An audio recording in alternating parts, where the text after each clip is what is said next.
Hello guys, आपका स्वागत है मेरे चैनल एडुल्यूमिनेसेंस पर एक बार फिर मेरी इसी खराब आवाज के साथ। जी हाँ दोस्तों, मेरी आवाज आज फिर खराब है, इसी के साथ आपको काम चलाना पड़ेगा। आज की वीडियो में हम बात करने वाले हैं फीमेल रिप्रोडक्टिव सिस्टम के बारे में। इससे पहले वाली वीडियो में हमने बात की थी मेल रिप्रोडक्टिव सिस्टम के बारे में, जिसका वीडियो का लिंक आपको डिस्क्रिप्शन बॉक्स में मिल जाएगा और साथ ही साथ आप आई बटन पर क्लिक करेंगे तो भी मिल जाएगा। तो फीमेल रिप्रोडक्टिव सिस्टम यानी फीमेल बॉडी का रिप्रोडक्टिव सिस्टम, फीमेल बॉडी का जो रिप्रोडक्टिव सिस्टम है उसमें भी दो तरीके के ऑर्गन्स होते हैं। जैसा कि हमने मेल में पढ़े थे कि दो तरीके के ऑर्गन्स होते हैं। कौन कौन से हुआ करते थे? पहले प्राइमरी, दूसरे एक्सेसरी ऑर्गन्स। प्राइमरी वो जो क्या है, गोनैड्स है। प्राइमरी ऑर्गन प्राइमरी में आ जाएगा आपका जो भी गोनैड होगा। और यहां पर in case of females gonads कौन है? ओवरी, ओवरी की बात कर रहे हैं हम यहाँ पे, ठीक है। तो प्राइमरी सेक्स ऑर्गन्स में आ जाएंगे ओवरी। सेकंड जो होते हैं वो होते हैं एक्सेसरी सेक्स ऑर्गन्स, जिसमें दो तरीके से हम बात कर सकते हैं। इंटरनल ट्यूब सिस्टम की बात कर सकते हैं, इंटरनल ट्यूब्यूल्स की बात कर सकते हैं, हम बोल सकते हैं इंटरनल जेनाइटेलिया, और साथ ही साथ दूसरा हो जाएगा एक्सटर्नल जेनाइटेलिया।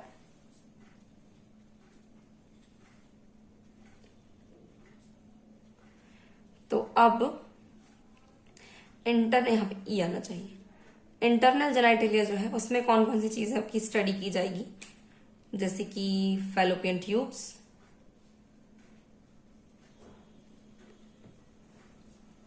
दूसरे हो जाएंगे यूट्रस, सर्विक्स, और लास्ट वजाइना, जिसके बारे में हमको डिटेल में पढ़ना रहेगा। इन चार चीजों के बारे में। एक्सटर्नल जेनाइटेलिया यानी जो बाहर से दिख रहा होगा जेनाइटल्स में, वो जैसे कि labia majora, labia minora, clitoris. मतलब अगर मैं कंबाइन करके बात करूं तो वल्वा जो स्ट्रक्चर है पूरा, वो हम पढ़ते हैं एक्सटर्नल जेनाइटेलिया में।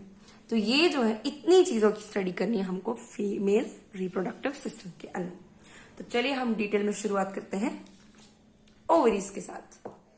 तो ओवरीज जो होते हैं वो फीमेल रिप्रोडक्टिव सिस्टम के प्राइमरी सेक्स ऑर्गन्स होते हैं, यानी कि गोनैड्स होते हैं, जो कि क्या बनाते हैं? फीमेल गैमीट बनाते हैं, यानी कि ओवम प्रोड्यूस करते हैं। अब ओवम प्रोड्यूस करते हैं तो बात हम कर रहे हैं यहाँ पर किसकी? ओवरीज की। अब ओवरीज कौन होते हैं? ओवरीज होते हैं फीमेल गोनैड्स जो प्रोड्यूस करते हैं ovum. These are homologous to testis, क्योंकि जो मेल बॉडी है उसमें टेस्टिस होते हैं, ये उनके होमोलोगस हैं। उसमें मेल बॉडी में टेस्टिस जो है वो स्पर्म बनाते हैं, यहाँ पर ये ओवम बनाते हैं। ये देखने में क्या होते हैं? Paired glands resemble unshelled almond in shape and size. ये अनशेल्ड आलमंड की शेप एंड साइज के होते हैं। अगर मैं डायग्राम में डिनोट करूं तो ये देखिए, ये ओवरी है। ये हम पोस्टीरियर व्यू देख रहे हैं, अगर ड्रॉ करेंगे तो पोस्टीरियर व्यू है ये, और ये साइड से सेक्शन लिया गया है। तो ये जो है ये यहाँ पर ये ओवरी है, जो फीमेल गोनेड्स होते हैं वो। ये पूरा फीमेल रिप्रोडक्टिव सिस्टम है। तो इसमें अगर मैं लोकेशन की बात करूं तो ये आपके यूट्रस से जुड़ा हुआ रहता है थ्रू ओवेरियन लिगामेंट, ठीक है। ये वाला इससे ये जुड़ा रहता है, किससे? यूट्रस से, यूट्रस वॉल से। और ये दोनों साइड प्रेजेंट होता है, एक साइड इधर, एक साइड इधर, एक एक प्रेजेंट होता है, इसलिए पेयर्ड ग्लैंड, ठीक है। नेक्स्ट चीज क्या है? ये प्रोड्यूस करता है गैमीट्स, यानी कि ओवम, फीमेल गैमीट्स, और दूसरा कुछ हार्मोन्स जैसे कि एस्ट्रोजन, प्रोजेस्टेरोन, रिलैक्सिन, इनहिबिन। ये सारे जो हार्मोन्स हैं ये प्रोड्यूस करता है, ठीक है। अब नेक्स्ट चीज है कि इसकी हिस्टोलॉजी क्या है, कि ओवरीज के अंदर क्या क्या चीजें होती हैं, ओवम कैसे बनता है, कैसे प्रोड्यूस होता है। अब ये जो ये जो साइकिल है जो मैंने यहाँ पे ड्रॉ किया है, जो पूरा प्रोसेस है, इसको मैं बिल्कुल डिटेल में तो आपको यहाँ पर नहीं बता पाऊंगी, क्योंकि हमारा टॉपिक है रिप्रोडक्टिव सिस्टम, ना कि इसकी हिस्टोलॉजी पूरी तरह। तो मैं कोशिश करूंगी कि शॉर्ट में ही आपको इसको अच्छे से बता सकूं। अगर आपको इस पर डिटेल्ड नोट चाहिए, डिटेल्ड वीडियो चाहिए, तो आप मुझे कमेंट करके बताइए। इस पर पूरा डिटेल्ड वीडियो बनाऊंगी, इसमें एक छोटी से छोटी बारीक चीज मैं इसमें आपको बताऊंगी। तो ये जो स्ट्रक्चर आपको दिख रहा है, ये क्या है? ये है ओवरी। ओवरी में कुछ आलमंड शेप ही होता है, इसको थोड़ा ऐसा होना चाहिए था, मेरा थोड़ा सा चपटा बन गया है, पर आई होप आप लोग समझ सकते हैं क्या बनाने की कोशिश की है मैंने। ये जो स्ट्रक्चर है, ये वाला कुछ गड्ढा टाइप का, जिसमें से ब्लड वेसल्स सब एंट्री करती है किसके अंदर? ओवरी के अंदर। इसे हम बोलते हैं हाइलम या हाइलस। फिर मैं बात करूं उसकी हिस्टोलॉजी की, क्या क्या चीजें इसके अंदर होती है टिश्यू लेवल। तो सबसे पहले जर्मिनल एपिथेलियम, जो आउटर मोस्ट लेयर है जिसने पूरा कवर किया हुआ है ओवरी को, उसको हम कहते हैं जर्मिनल एपिथेलियम। फिर है tunica albuginea, just below the germinal epithelium, जो लेयर होती है उसे हम कहते हैं ट्यूनिका एल्बिजीनिया। ये क्या होता है? वाइटिश कैप्सूल होता है डेंस इरेगुलर कनेक्टिव टिश्यूज का, जो कि किसके नीचे है? जर्मिनल एपिथेलियम के नीचे। नेक्स्ट है ओवेरियन कॉर्टेक्स। ओवेरियन कॉर्टेक्स यानी जो आउटर एरिया है ऊपर ऊपर का, ये इसे हम कहेंगे ओवेरियन कॉर्टेक्स, और जो अंदर अंदर का है उसे हम कहेंगे ओवेरियन मेडुला। तो ओवेरियन कॉर्टेक्स वो एरिया है जो कि बिल्कुल नीचे है ट्यूनिका एल्बिजीनिया के, और ये क्या कंसिस्ट करता है? Ovarian follicle surrounded by dense irregular connective tissues. ये ओवेरियन फॉलिकल्स आपको दिख रहे होंगे गोल गोल, ये सारे ओवेरियन फॉलिकल्स हैं, अलग अलग स्टेजेस डिनोट की गई है यहाँ पर। तो ये कॉर्टेक्स के अंदर रहते हैं, और ये जो ओवेरियन फॉलिकल्स हैं इनके आसपास क्या रहता है? बहुत ही जो क्या कहना चाहिए, एक इरेगुलर कनेक्टिव टिश्यू का पूरा बंडल होता है। ठीक, फिर इसके बाद ओवेरियन मेडुला। ओवेरियन मेडुला क्या होता है? जो ओवेरियन कॉर्टेक्स के नीचे अंदर की तरफ का एरिया से ओवेरियन मेडुला कहते हैं। यहाँ पर क्या प्रेजेंट होते हैं? यहाँ पर प्रेजेंट होते हैं connective tissues, blood vessels, lymphatic vessels, nerves, इन सबकी सप्लाई की जरूरत होती है, तो वो यहाँ पर मेडुला में होती है। फिर है ओवेरियन फॉलिकल्स।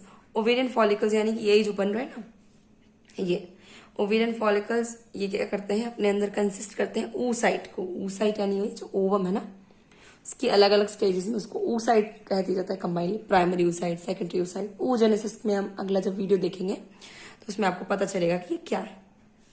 तो ovarian follicles consist of oocyte plus cells surrounding them, follicular cells and granulosa cells. If you can see here, कहाँ पर? ये देखिए, ये कुछ oocyte है, ये ब्लैक वाली, उसको आसपास से कुछ सेल्स ने घेर रखा है। तो जब ये सेल्स मल्टी लेयर्ड होती है, या जब ये सेल मतलब सिंगल लेयर्ड होती है, जैसे कि यहाँ पर सिंगल लेयर्ड होगी तो फॉलिक्यूलर सेल है, और अगर वो मल्टी लेयर्ड होगी ड्यूरिंग डेवलपमेंट तो वो ग्रैन्युलोसा सेल हो जाती है। अभी कैसे होगा, क्या होगा, ये सारी चीज हम oogenesis वाला जो वीडियो आएगा उसमें जानेंगे। फिर है Graafian follicle. Graafian follicle large fully matured follicle को कहते हैं Graafian follicle, which is ready for the ovulation. And what is the meaning of ovulation? Ovulation एक वो प्रोसेस है जिसमें कि ग्राफियन फॉलिकल बर्स्ट होता है और एक्सपेल करता है सेकेंडरी oocyte को। ये ग्राफियन फॉलिकल है, ये फट गया और यहां से सेकेंडरी oocyte बाहर आ गया। इस प्रोसेस को हम कहते हैं ओव्यूलेशन। तो ग्राफियन फॉलिकल एक large fluid filled fully matured follicle होता है which is ready for ovulation. ठीक, नेक्स्ट है कॉर्पस ल्यूटियम। कॉर्पस ल्यूटियम जो है वो एक तरीके का रेमिनेंट होता है, किसका? इस मैच्योर फॉलिकल का, क्योंकि ओव्यूलेशन हुआ, ये फट गया, ये फटा, तो कोई ना कोई इसके रेमिनेंट छूटे होंगे, तो वो रेमिनेंट जो है उसे हम कहते हैं कॉर्पस ल्यूटियम। कॉर्पस ल्यूटियम जो है ये क्या प्रोड्यूस करता है? प्रोजेस्टेरोन, एस्ट्रोजन, रिलैक्सिन और इनिबिन हार्मोन्स प्रोड्यूस करता है। ठीक है, और जब ये आगे जाके स्कार फॉर्म कर लेता है तो उसे कहते हैं कॉर्पस एल्बिकेंस। ठीक, तो ये जो सारी कहानी थी, ये टिश्यूज हो गए जो कि किसके अंदर, ओवरी के अंदर होते हैं। अब हम जानते हैं किसको, जो आपके सेकेंडरी या हम कह सकते हैं एक्सेसरी सेक्स ऑर्गन्स होते हैं, उनको समझते हैं। अगर आपको oogenesis से रिलेटेड वीडियो देखना है तो मुझे कमेंट करके जरूर बताइएगा। हम कोशिश करेंगे कि अगले जो पार्ट्स हैं उनमें oogenesis और स्पर्मेटोजेनेसिस पर भी बात की जाए। सेकेंडरी या एक्सेसरी सेक्स ऑर्गन्स में हम सबसे पहले बात करें यूटेराइन ट्यूब्स की।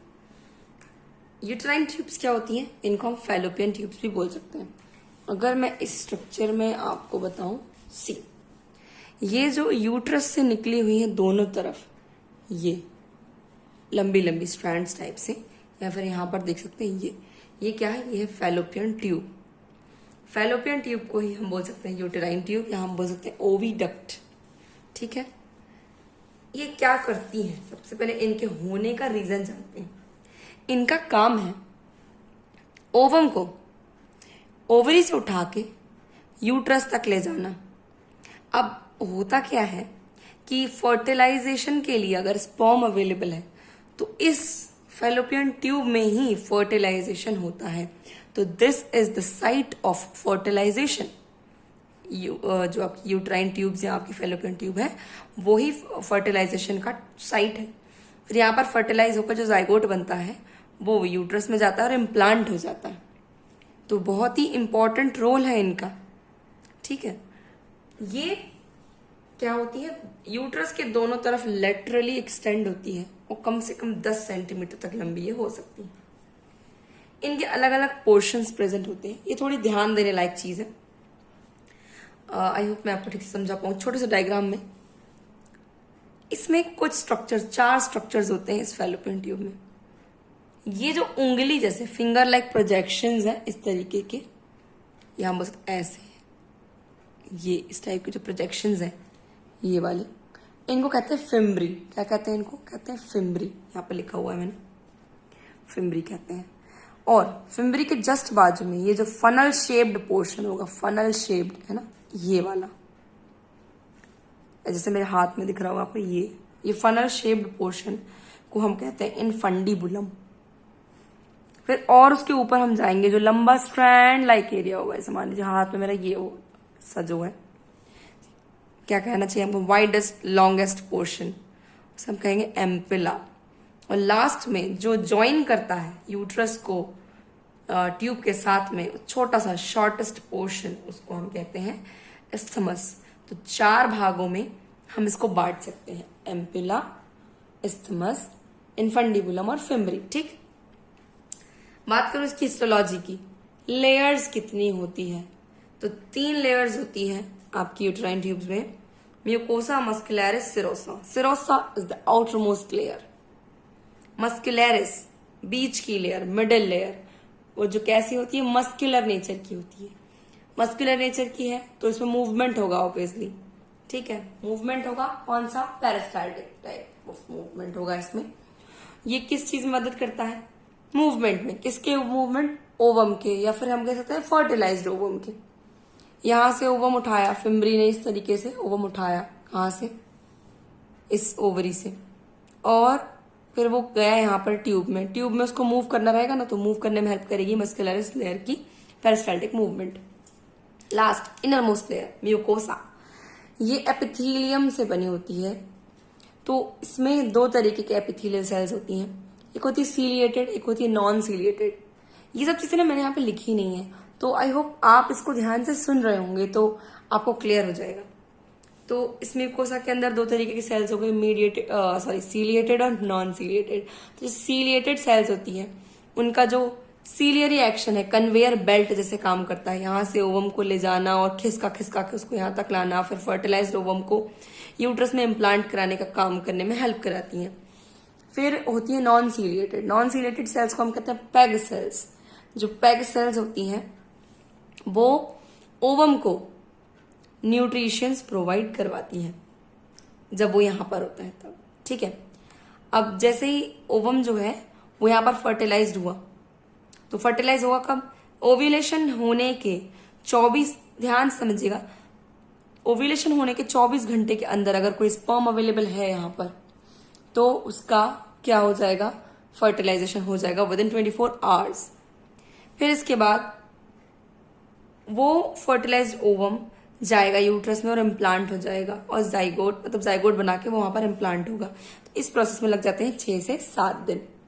तो ये तो हुई कहानी किसकी, फैलोपियन ट्यूब्स की। नेक्स्ट हम बात करते हैं यूट्रस की।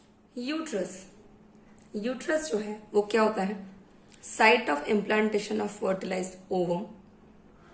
और यहाँ पर एक और क्या बहुत ही इंपॉर्टेंट काम होता है, यहाँ पर होता है डेवलपमेंट ऑफ फीटस। फीटस जो है उसका डेवलपमेंट यहाँ पर होता है, और साथ ही साथ जो ओवम जो फर्टिलाइज हुआ था कहाँ पर, आपकी फेलोपियन ट्यूब में, वो यहाँ पर इम्प्लांट होता है। कहाँ प्रेजेंट होता है ये, यूरिनरी, अगर आप डायग्राम में देखें, ये यूरिनरी ब्लैडर और रेक्टम के बीच प्रेजेंट होता है। ये वाला जो हिस्सा है ये यूट्रस है। मुझे यहाँ पर लिख देना चाहिए ताकि क्लियरली समझ में आ जाए। दिस इज यूट्रस, ठीक है, जो कहाँ प्रेजेंट है, ब्लैडर, जिसके यूरिनरी ब्लैडर के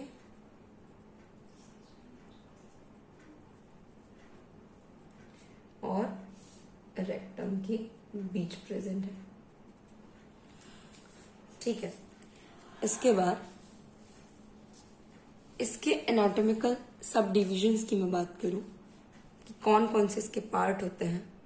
इसके पार्ट होते हैं फंडस, बॉडी, सर्विक्स। डायग्राम में समझते हैं कि फंडस, बॉडी और सर्विक्स क्या क्या है। यहां पर देखिए, यहां पर ये जो डोम शेप्ड एरिया है, अब ये एक्चुअली डोम शेप्ड होता है ऐसा, पर मेरा डोम बना नहीं, थोड़ा चपटा हो गया। पर आप लोग जब भी ड्रॉ करें तो इसको थोड़ा डोम शेप बनाए, ऐसा ऊपर से गोल रखें। तो जो डोम शेप्ड एरिया है उसको हम कहते हैं फंडस। और यहाँ जो टेपर्ड सेक्शन होता है, ये ऐसा टेपर्ड झुका हुआ सा, उसको हम कहते हैं बॉडी। और जो नैरो छोटा सा पोर्शन होता है उसे हम कहते हैं सर्विक्स। और सर्विक्स का जो आगे वाला पोर्शन है, जो ओपन एरिया है, उसे हम कहते हैं वजाइना। वजाइना यूट्रस का पार्ट नहीं है, पर एक ओपनिंग है, जिसके बारे में हम बाद में बात करेंगे आगे। अभी हम यूट्रस की बात कर रहे हैं। तो ये तो हो गया इसके एनाटॉमिकल सब डिविजन्स। अब हम बात करें इसकी लेयर्स की, तो 3 लेयर्स होती हैं इसमें, पेरीमेट्रियम, मायोमेट्रियम, एंडोमेट्रियम। पेरी मतलब बाहर की तरफ की जो लेयर है उसे हम कहेंगे पेरीमेट्रियम, बीच वाली मायोमेट्रियम, लास्ट अंदर वाली इनर मोस्ट एंडोमेट्रियम। पेरीमेट्रियम जो है वो एक पार्ट होती है किसका, विसरल पेरिटोनियम का। और ये किससे मिलकर बनी होती है, सिंपल स्क्वैमस एपिथेलियम या एपिथेलियल सेल से ये बनी होती है। और अगर मैं यहाँ पर आपको ड्रॉ करके बताऊं स्ट्रक्चर में, आई होप आपको समझ में आएगा। सबसे बाहर की तरफ की जो लेयर है, समझ लीजिए इस ब्लैक वाले स्केच कलर से मैं ड्रॉ कर रही हूं, तो इस तरीके से ये कुछ पोर्शंस बनाती है। तो जब ये रेक्टम और यूट्रस के बीच में एक पाउच फॉर्म करती है, ये जो लेयर है, तो इस पाउच को हम कहते हैं रेक्टो यूटेराइन पाउच। क्या बोलते हैं हम इसको, रेक्टो यूटेराइन पाउच। और ये रेक्टो यूटेराइन पाउच का एक और नाम है जिसे कहते हैं पाउच ऑफ डगलस। इसी तरह आगे की तरफ जहां पर कौन है, आपका ब्लैडर है, वहां पर भी एक पाउच फॉर्म करता है जिसको हम बोलते हैं वेसिको यूटेराइन पाउच। शुरू में ये एरिया एकदम खाली खाली लग रहा था, अब हमने इसको पूरा फिल कर दिया एकदम, सभी पूरी जो लेबलिंग है वो कंप्लीट हो गई है। दूसरी जो लेयर होती है उसे हम कहते हैं मायोमेट्रियम। मायोमेट्रियम, मायो मतलब मस्कुलर। इसमें 3 लेयर्स होती है स्मूथ मसल फाइबर्स की, और ये जो है, जो मसल फाइबर्स होते हैं, इनका काम होता है मूवमेंट कराना। कब मूवमेंट कराना? जब लेबर पेन होता है, तो उस वक्त पार्चुरेशन के वक्त फीटस को एक्सपेल करने के लिए हेल्प चाहिए होती है, तो उसको एक्सपेल करने का काम करती है ये लेयर। ये किसके लिए सेंसिटिव होती है? ऑक्सीटोसिन के लिए। ऑक्सीटोसिन जैसे ही आता है इस लेयर के कांटेक्ट में, तो क्या होता है, ये लेयर एक्टिवेट होती है और कॉन्ट्रैक्ट होना शुरू हो जाती है, जिसकी मदद से फीटस बाहर की तरफ आता है। फिर नेक्स्ट और लास्ट है एंडोमेट्रियम। एंडोमेट्रियम जो है, उसके 3 कंपोनेंट्स होते हैं। एक होता है innermost simple columnar epithelium, second होता है एंडोमेट्रियल स्ट्रोमा, और लास्ट होता है एंडोमेट्रियल ग्लैंड्स।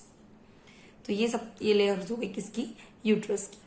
अब नेक्स्ट पार्ट जो है वो है एक्सटर्नल जेनाइटेलिया, जिसमें हम बात करेंगे वजाइना, वल्वा और उसके पार्ट्स की। तो अब हम बात कर रहे हैं वजाइना के बारे में। वजाइना जो है वो एक ट्यूबुलर स्ट्रक्चर है जो बॉडी के एक्सटीरियर पार्ट से शुरू होता है और कहां पर खत्म होता है? सर्विक्स पर। ये जो इससे आपको दिख रहा है ये वाला, ये वजाइना है। ठीक है, ये कितना सेंटीमीटर लंबा हो सकता है? 10 सेंटीमीटर तक लंबा हो सकता है। और ये क्या है? एक तरीके की फाइब्रोमस्कुलर कैनाल है जो कि म्यूकस मेम्ब्रेन से लाइंड होती है। फाइब्रोमस्कुलर क्यों कह रहे हैं? कि बहुत ही मस्कुलर होती है। और इसकी जो मिडिल लेयर होती है, जैसे कि यूट्रस में था मिडिल लेयर कैसी होती है? मस्कुलैरिस होती है। इसके साथ भी ऐसा ही है। इसका काम क्या है? ये रिसेप्टिकल का काम करती है। किसके लिए? पेनिस के लिए। और इसके अलावा ये आउटलेट है किसके लिए? मेंस्ट्रुअल फ्लो के लिए। मेंस्ट्रुअल फ्लो इसी के थ्रू बाहर आता है। और इसके अलावा चाइल्ड बर्थ के लिए भी ये एक पैसेजवे का काम करता है। तो ये जो है वेजाइना के रोल्स है बॉडी में। फिर है वल्वा। वल्वा को अगर मैं एक शब्द में बताऊं तो ये क्या है? एक्सटर्नल जेनाइटल्स ऑफ फीमेल है। जो बाहर से जो भी स्ट्रक्चर आपको दिखाई देते हैं फीमेल बॉडी में, वो एक्सटर्नल जेनाइटल्स है, या उसको हम वल्वा कह सकते हैं, या इनका एक और नाम होता है जिसे कहते हैं पिडेंडम। इसको पिडेंडम भी बोला जा सकता है, जिसको मैंने यहाँ पर लिखा नहीं है, मुझे लिख देना चाहिए। ये लीजिए।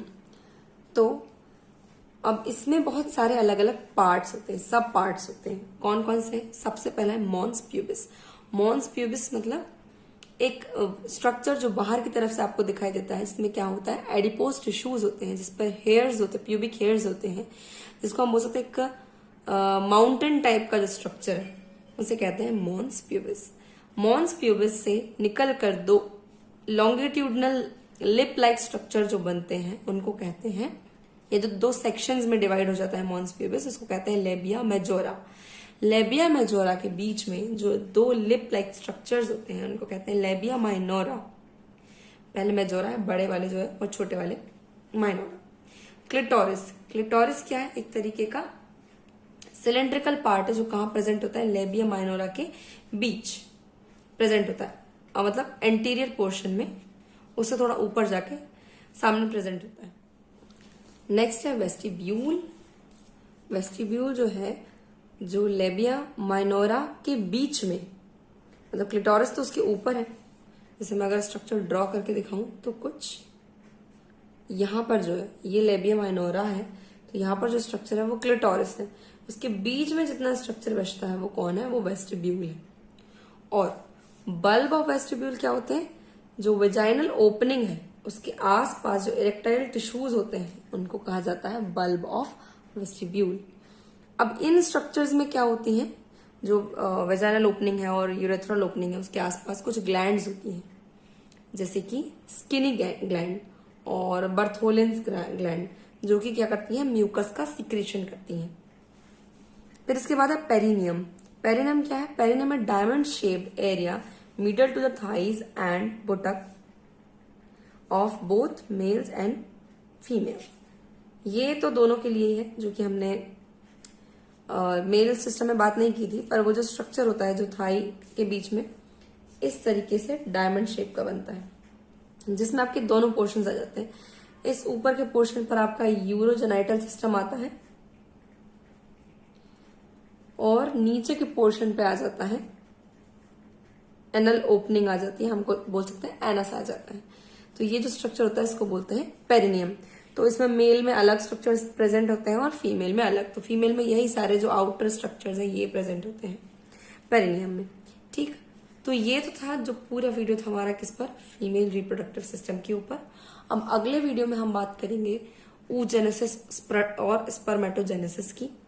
अगर इसमें कोई डाउट आपको रह गया हो या कोई चीज आपको लगता है कि मिस हो गई है या कोई कुछ भी क्वेश्चन आपको पूछना हो अदर किसी टॉपिक से, तो आप कमेंट करके पूछ सकते हैं।